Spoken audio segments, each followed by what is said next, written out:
আসসালামু আলাইকুম গাইস, আশা করি সবাই ভালো আছেন আর আপনাদের দোয়ায় আমিও ভালো আছি আলহামদুলিল্লাহ। And welcome to my new blog. তো এখন বাজে আনুমানিক বিকেল 5টা। তো বেরোয়ার সময় আম্মু বললো যে মেডিসিন লাগবে, দ্যাটস ওয়াই আমি আম্মুকে নিয়ে আজকে বের হতে হতে একটু লেট হয়ে গেছে। আম্মুকে নিউ মার্কেটে নামায়া আমি যাচ্ছি এখন পৌর পার্কের সামনে, আই মিন জিমনেশিয়ামের একেবারে সামনে চায়ের দোকানে, চায়ের হাট আর কি। নতুন একটা ভাই দোকান দিছে, হ্যাঁ। দ্যাটস আমি ওখানে যাচ্ছি। ওখানে আমার দুইটা ভাই বসে আছে, আমার জন্য ওয়েট করতেছে। তো ওদের সাথে কথা হয়েছে বেরোয়ার কথা আমার 4টা 4:30টার সময়, বাট আমার লেট হয়ে গেছে আম্মুকে নিয়ে আসতে আসতে। দ্যাটস ওয়াই ওরা অনেকবার ফোন দিচ্ছে অ্যান্ড আমি একটু রাফই চালাচ্ছি। যাই হোক, আপনারা কিছু মনে করেন না, দুইজন বসে আছে ওয়েট করতেছে, দ্যাটস ওয়াই আমি একটু রাফ যাচ্ছি। আর মাঝে মাঝে এমন একটু চালাইতে ভালোই লাগে। তো আসলে বিষয়টা হচ্ছে আমাদের যশোরের আজকের বিকালটা জাস্ট ওয়াও, সেটা বলার বাইরে। আজকের আকাশের এই মেঘ দেখে মনে হচ্ছে পুরো মেঘে ঢাকা যশোর, হ্যাঁ। বলতে মনে হচ্ছে, এই দেখেন অবস্থাটা দেখছেন। এই ঠিক এনাদের মতো কিছু পাবলিকের কারণে এই যে অ্যাক্সিডেন্টগুলো হয়, হ্যাঁ, অসতর্কতার কারণে, হ্যাঁ, কোনো সতর্ক নাই, এখানে ওখানে ঢোকায় দেয়, হ্যাঁ, না দেখে শুনে আর কি ঢোকায় দেয়। তো যাই হোক, আরেকটা বিষয় হচ্ছে এই যে রিক্সা, auto bike, I mean easy বাইকগুলা এত পরিমাণ বেশি মানুষের থেকে ইজি বাইক রিক্সা বেশি। আর এদের জন্য আমরা যারা বাইকার আছি তাদের অনেক প্যারা হয়ে যায়, হ্যাঁ, খুবই প্যারা হয়ে যায় এদের জন্য আর কি। এরাই রাস্তা ব্লক করে রাখা দেয়। তো দেখেন কি অবস্থা। আবার সাইডে আছে হসপিটাল, হসপিটালের কারণে এখানে অনেক অটো রিক্সা বা ইজি বাইকগুলো দাঁড়ায় থাকে, যে কারণে এই যে দড়টানার এই মুখ থেকে জ্যাম শুরু হয় প্রতিটা দিন। মানে এই প্যারাটা খাইতেই হয়। দ্যাটস ওয়াই আমি সবসময় বলি, আগের কয়েকটা ভিডিওতে বলছি, যে আপনারা যখন নিউ মার্কেট থেকে দড়টানাই বা পৌর পার্কের সামনে বা যাই হোক শহরে যদি উঠতে চান, তাহলে কাজীপাড়া হয়ে, আই মিন যারা বাইকার আছেন তারা কাজীপাড়া হয়ে খুব রিল্যাক্সে কিন্তু যাইতে পারেন। কারণ এই দড়টানার দিকে ঢুকলেই এত পরিমাণে জ্যাম হয়, সব সময় এত পরিমাণে জ্যাম হয় সেটা বলার বাইরে। এই দেখেন অবস্থা, পুরো বাম্পার জুড়ে এই যে বাইকে, মানে পুরো রাস্তাটা ব্লক করে আছে, যাওয়ার মতো কোনো পরিস্থিতি নাই। যাই হোক, এইদিকে ওইদিকে ঘুরাই ঘেরাই আর কি যাইতেছি। এখন বিষয়টা হচ্ছে, সবসময় একটা বিষয় খেয়াল করবেন, যখন আপনি অনেক ব্যস্ত থাকেন, একটা জায়গায় যাইতে হবে, খুব আর্লি যাইতে হবে, তখনই আপনি বেশি প্যারা খান। তো আমার অবস্থা হয়েছে এটা আর কি। তো যাই হোক, এখন প্যারায় পড়লে তো আর কিছু করার নাই। অনেক কষ্টের পরে যে দৌড়টা না একেবারে মোড়ে চলে আসছে এখন। এখানে তো আরও বেশি জ্যাম, মানে বলার বাইরে। দেখেন আপনারা রিক্সাগুলার কি অবস্থা।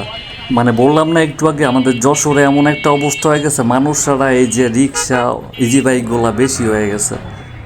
তো যাই হোক, এখন আমার গন্তব্য স্থানে তো আমার পৌঁছাইতেই হবে। অনেক ঝড়ঝাপটা পার করে যে চলে আসছি দোটানার এখান থেকে, তো পৌর পার্কের সামনে যাইতে বেশি সময় লাগবে না। তো মন চাচ্ছিল এখান থেকে আবার একটু রং মারি, বাট পরে ভাবলাম না, রং না মারা একটু ঘুরে যাই, ঘুরে যাইতে তো সমস্যা নাই। আর এখান থেকে না, এই মোড় থেকে লাইফে ফার্স্ট টাইম এই যে এখান থেকেই সার্জেন্ট ধরছিল। ওই দিন আবার আমার হেলমেট ছিল না, আর রঙও মারছিলাম আর কি। তারপর থেকে আই মিন ওই কেস খাওয়ার পর থেকে না আর রং মারতে মন চায় না। তো এটাই। আর যেহেতু আমরা বাইকার, আর আমরা আসলে রং মারলে না কেমন একটা, এই অবস্থাটা দেখছেন করলোটা কি। আপনারা তো বিষয়টা দেখলেন, এদেরকে আর কি বলবো বলেন। আসলে এরা চাপাইতে পারলে বাসে, যে দিক মন চায় সেদিক ওরা চাপাইতে পারলে বাসে, একটু ফাঁকা পাইলে ঢুকাইতে মন চায় ওদের। তো যাই হোক, আর কি বলবো, কিছু বলার নাই। তো যাই হোক, সব মিলাই চলে আসছে, আর একটু সময় লাগবে পৌর পার্কের সামনে যাইতে। এটা হচ্ছে প্যারিস। আর এখানে ভাই রাত্রে এখানে যে পরিমাণে পোলাপাইন থাকে, আসলে যশোরের মানুষ আর কই যাবে, যশোরে যাওয়ার মতো তেমন প্লেস আর কি নাই। তো এখানে সবাই রাত হলেই আড্ডা দেয়, তো এই জন্য রাত্রে আর কি এখানে খুব জমজমট থাকে। আর সাইডে আশেপাশে অনেক দোকানপাট, রেস্টুরেন্ট, নতুন নতুন রেস্টুরেন্ট হয়েছে, তো এই কারণে আর কি। আর এটা হচ্ছে আমাদের জিরো পয়েন্ট। তো এখান থেকে এই যে দেখেন ভাই, আর কি কইতাম। তো চলেই আসছি সামনেই আর কি পৌর পার্ক। আর অলরেডি ওরা ফোন দিছে, তো ওরা বসে আছে অনেকক্ষণ থেকে, আর আমার তো লেট হয়ে গেছে। যাই হোক, তো আসলে বিষয়টা হচ্ছে, আমাদের প্ল্যানটা হচ্ছে, প্ল্যান বলতে তেমন কিছু না, চায়ের ওখানে চা খেয়ে আড্ডা দিব, ওখান থেকে একটু বাইপাসের দিকে যাব। মূলত এই জন্যই আর কি তাড়াতাড়ি করতেছিলাম, কারণ ওয়েদার তো তেমন বেশি ভালো না, যে কোনো সময় বৃষ্টি নামতে পারে, এই জন্য আর কি তাড়াতাড়ি করতেছিলাম। তো যাই হোক, চলেই আসছি অলমোস্ট সামনেই আর কি ওই যে চায়ের দোকানটা। এই যে ওরা বসে আছে এখানে, ওই যে বসে আছে ওখানে। এখানে কি কি চা পাওয়া যায়? এখানে চা পাওয়া যাচ্ছে যে দেখেন আপনার এখানে লেখা রয়েছে দুধ চা, কাজু চা, মালাই চা, তুলসী চা, মালটা চা, আচ্ছা, পুদিনা চা, লেবু চা, মশলা চা, ঝাল চা, লাল চা। লাল চা, আচ্ছা। ঠিক আছে, টোটাল 10 প্রকার চা পাওয়া যায়। হ্যাঁ এখানে 10 প্রকার চা পাওয়া যাচ্ছে, সঙ্গে আরো অনেক কিছু আছে ভিতরে। আর আপনি যাই ভিতরে যা দেখতে পারেন ভিতরে আচ্ছা কি আচ্ছা, দেখি আছে। থ্যাংক ইউ ভাই, থ্যাংক ইউ সো মাচ। এই যে ভাইয়ের চায়ের, ভাই চাতে কি কি দেন ভাই? তারপরে কাজু চা আছে, মালাই চা আছে, তারপর চা আছে, রেগুলার দুধ চা আছে। এই যে আপনাকে এখন দেবো একটু মালাই চা, এই যে মালাই, অরিজিনাল মালাই। অরিজিনাল মালাই দেখেন আপনারা। মালাই দিয়ে দিলাম। এরপরে মনে করেন চাটা দিয়ে দেবো। গরমে চা আর ওই দুধ যে তো আলাদা হবে, ইন্ডিয়ান যে সিস্টেমটা সেই সিস্টেমটা সেটা দেখো, ইন্ডিয়ান সিস্টেম। আগে চাটা বানাই নিয়ে যায়, তারপরে ইন্ডিয়ান সিস্টেমে চাটা হ্যাঁ হ্যাঁ, এই যে আপনার চাটা এলো ইন্ডিয়ান সিস্টেম।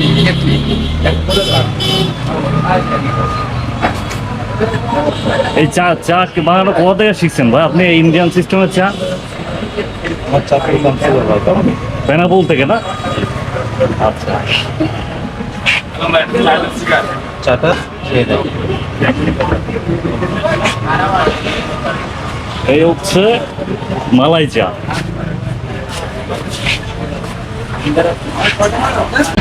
এটা কিন্তু তোমার হচ্ছিল, আপনি মনে করো যে আমরা একসময় দায়তলায় ব্রিজ পার হয়ে ফতেপুরের মোড় ওখানে যেতাম চা খেতে একসময়, ঠিক আছে?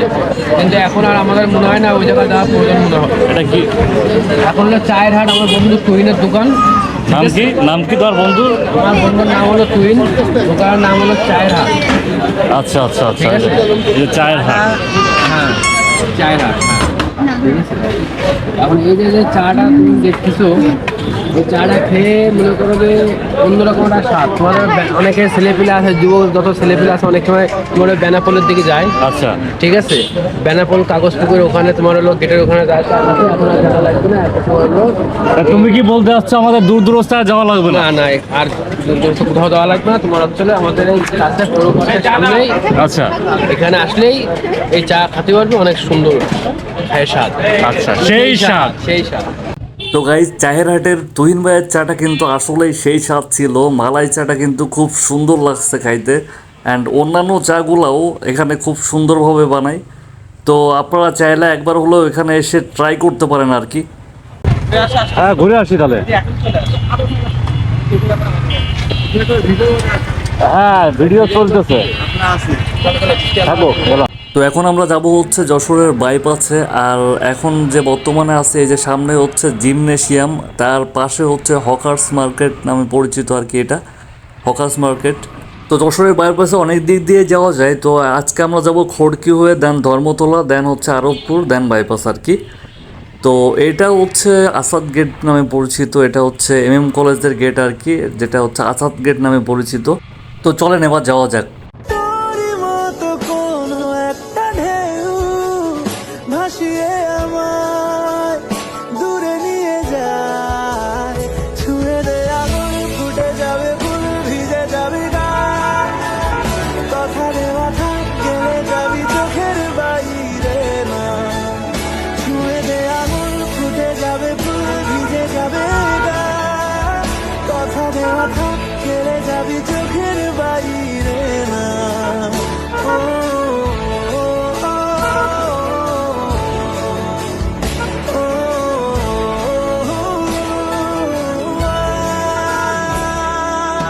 অবশেষে আমরা চলে আসলাম যশোরের বাইপাসে, অ্যান্ড আজকে দেখতে পাচ্ছেন কি অবস্থা, যেদিকে তাকাইতেছি সেদিকে আর কি লোকালয়।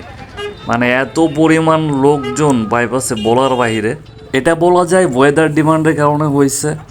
আর তাছাড়া বাইপাসে প্রতিদিনই কম বেশি প্রতিদিনই আর কি এমন লোকজন দেখা যায়, কারণ হচ্ছে বিভিন্ন জায়গা থেকে এখানে আসে। আর সামনে যে পার্ক দেখতে পাচ্ছেন না, সামনে একটা পার্ক আছে, ওই যে পার্ক দেখতে পাচ্ছেন, দেখা যাচ্ছে এখান থেকে। তো ওইখানে অনেক জায়গা থেকেই এখানে আসে ঘুরতে। তো বিষয়টা হচ্ছে এটা আর কি। তো চলেন আমরা একটু ভিতরের দিকে যাই। And oh my god, look at this scene guys, just wow, just wow, just দেখেন কত সুন্দর লাগতেছে। তো এমন ওয়েদার দেখে আমারও না মন চাচ্ছিল যে লেকের পাশে যেমন করে বসে আছে না, যেমনি সবাই বসে আছে দাঁড়ায় আছে এমনি দাঁড়াইতে বসতে আর কি। পরে আবার ভাবলাম যে না, এখানে তো দেখি সব কাপল কাপল বসে আছে, এখন আমি যদি সিঙ্গেল বসে থাকি তাহলে পরে আবার আফসোস করব। তো এই জন্য আর না বসে সোজা যাইতেছি। তো চলেন যাই, এখানে বসে আফসোস না করে যাই আর কি। যেদিন আমার দিন হবে সেদিন বসবো ইনশাল্লাহ। তো যাই হোক, বিষয়টা হচ্ছে এখন আমরা সামনে যেয়ে বসে একটু আড্ডা দিব। তোমার উদ্দেশ্যটা কি বাইপাসে আসার? উদ্দেশ্য সেরকম কোনো কিছু না, কিন্তু আজকে যে সময়টা, যে আবহাওয়াটা রয়েছে, মেঘলা আবহাওয়া, বাতাস। হ্যাঁ আজকের, হ্যাঁ আজকের ওয়েদারটা কিন্তু জোশ। আজকের ওয়েদারটা কিন্তু জোশ। হ্যাঁ আজকের ওয়েদারে তো সেই মানে আজকে না গরম, ঠান্ডাও না, গরমও না, মানুষের শরীরে যতটুকু দরকার পড়ে ঠান্ডা, ঠিক সেরকম রয়েছে। তো গাইজ বিষয়টা হচ্ছে সাপ্রি রাইডাররা, দেখেন এটা কিন্তু 4B গাড়ি, অবভিয়াসলি সে সাপ্রি রাইডার। তো সাপ্রি রাইডাররা এত সুন্দর করে যে কথা বলে এটা আমি জানতাম না। না মাঝে মধ্যে তোমার আসলে এরকম কিছু কথাবার্তা বলতে হয়, যেহেতু আচ্ছা শহরে আসলাম, আচ্ছা বাইপাসে এয়ারপোর্টের দিকে আসলাম। আচ্ছা। আজকের যে আবহাওয়াটা দেখেই তো মনে করো যে চিল করতে মন চাচ্ছে, ঠিক আছে। কিরকম চিল? এই যে কেবল মনে করো যে আমরা দুধ চা খেয়ে আসলাম। আচ্ছা আমরা তো বাড়তি কোনো কিছু খাই না, ঠিক আছে, আমরা সামাজিকভাবে চলাফেরা করি, ঠিক আছে। আচ্ছা ওইটাই আর কি, দুধ চা খেয়ে আসার পরে মনে করলাম যে যাই একটু বাইরের পাশ থেকে ঘুরে আসি। তো এখানে এসে দেখি যে আজকে পুরো শহরের লোকজন মানে ঝই ঝই করতেছে, জয় জয় অবস্থা। তো গাইস আজকের ভিডিওটা এতটুকুই, আশা করি দেখলে অবশ্যই ভালো লাগবে। অ্যান্ড কোনো ভুল ত্রুটি থাকলে অবশ্যই কমেন্টের মাধ্যমে জানাবেন। তো দেখা হবে নেক্সট কোনো ভিডিওতে, নেক্সট কোনো ব্লগে। ততক্ষণ সবাই সুস্থ থাকবেন, ভালো থাকবেন, অ্যান্ড আল্লাহ হাফেজ।